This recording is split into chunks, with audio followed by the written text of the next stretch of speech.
দ্বিতীয় বিশ্বযুদ্ধ শুরু হওয়ার সাথে সাথে ৪৪টি দেশের প্রতিনিধিরা মার্কিন যুক্তরাষ্ট্রের ব্রেটন উডসে জড়ো হয়েছিল।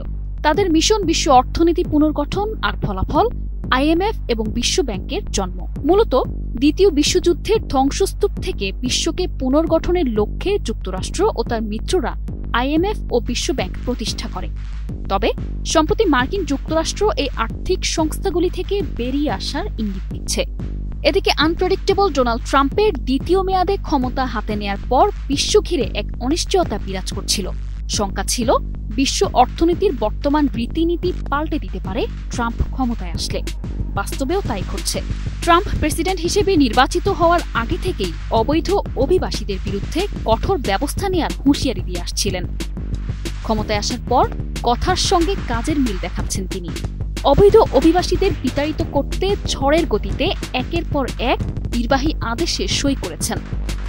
রিপাবলিকান এই নেতা স্পষ্ট করেই বলেছেন তিনি বিশ্বের সবচেয়ে শক্তিশালী দেশটিকে আরও একলা চলো নীতির দিকে এগিয়ে নিতে চান। বিশ্বকে ধোঁয়াশায় রাখাটাই ট্রাম্পের আদর্শ পররাষ্ট্রনীতি। এদিকে বছরের পর বছর ধরে চলা মার্কিন সহায়তা বন্ধ এবং রাশিয়ার বিরুদ্ধে যুদ্ধে ইউক্রেনকে সহায়তা বন্ধ করে দিয়ে বিশ্বের নতুন অস্থিরতা সৃষ্টি করেছেন।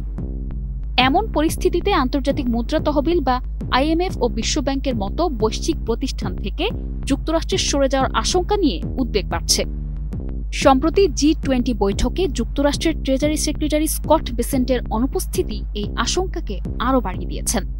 আইএমএফ মূলত বড় ধরনের অর্থনৈতিক সংকটে পড়া দেশগুলোকে ঋণ দেয়, যেমন গ্রিসের ঋণ সংকট, আর্জেন্টিনার ধারাবাহিক ঋণখেলাপি হওয়া এবং ১৯৭৬ সালে যুক্তরাষ্ট্রের আর্থিক দুরবস্থা ঠেকাতে আইএমএফ গুরুত্বপূর্ণ ভূমিকা রেখেছিল। আইএমএফ ও বিশ্ব ব্যাংকের প্রতিষ্ঠাতা সদস্য ও সবচেয়ে বড় শেয়ার হোল্ডার যুক্তরাষ্ট্র, আর আইএমএফ এর যুক্তরাষ্ট্রের ভোট ১৬% বেশি। এ কারণে সংস্থাটির নীতি নির্ধারণে মার্কিন প্রভাব ব্যাপক। বিশ্ব ব্যাংকেও যুক্তরাষ্ট্রের গুরুত্বপূর্ণ ভূমিকা আছে।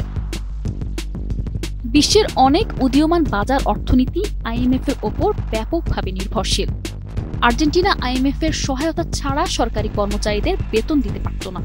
সেনেগাল থেকে শ্রীলঙ্কা পর্যন্ত অনেক দেশই বর্তমানে আইএমএফ এর অর্থের উপর নির্ভর করছে।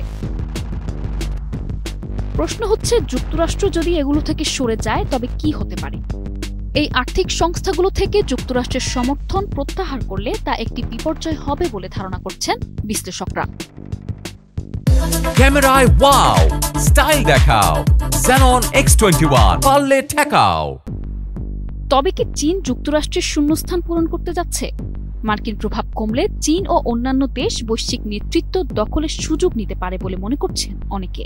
এদিকে চীন ইতোমধ্যে আইএমএফ এর শেয়ার হোল্ডিং পুনর্বিন্যাস ও উদীয়মান বাজারের কণ্ঠস্বর শক্তিশালী করার জন্য চাপ দিচ্ছে। যুক্তরাষ্ট্রের সরে যাওয়া আইএমএফ ও বিশ্ব ব্যাংকের কার্যকারিতার জন্য একটি বড় ধাক্কা হবে।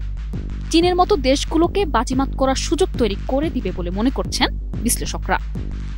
যদি যুক্তরাষ্ট্র এই দুটি সংস্থা ছাড়ে তাহলে তারা বৈশ্বিক প্রভাব ও অর্থনৈতিক নিয়ন্ত্রণের একটি গুরুত্বপূর্ণ মাধ্যম হারাবে। এর ফলে মিত্র দেশগুলোকে সহায়তা করার এবং প্রতিপক্ষদের জন্য অর্থায়ন বন্ধ রাখার শক্তিশালী কৌশল থেকেও যুক্তরাষ্ট্র বঞ্চিত হবে। নিশা আলম, নিউজ ডেস্ক, ২১ টেলিভিশন।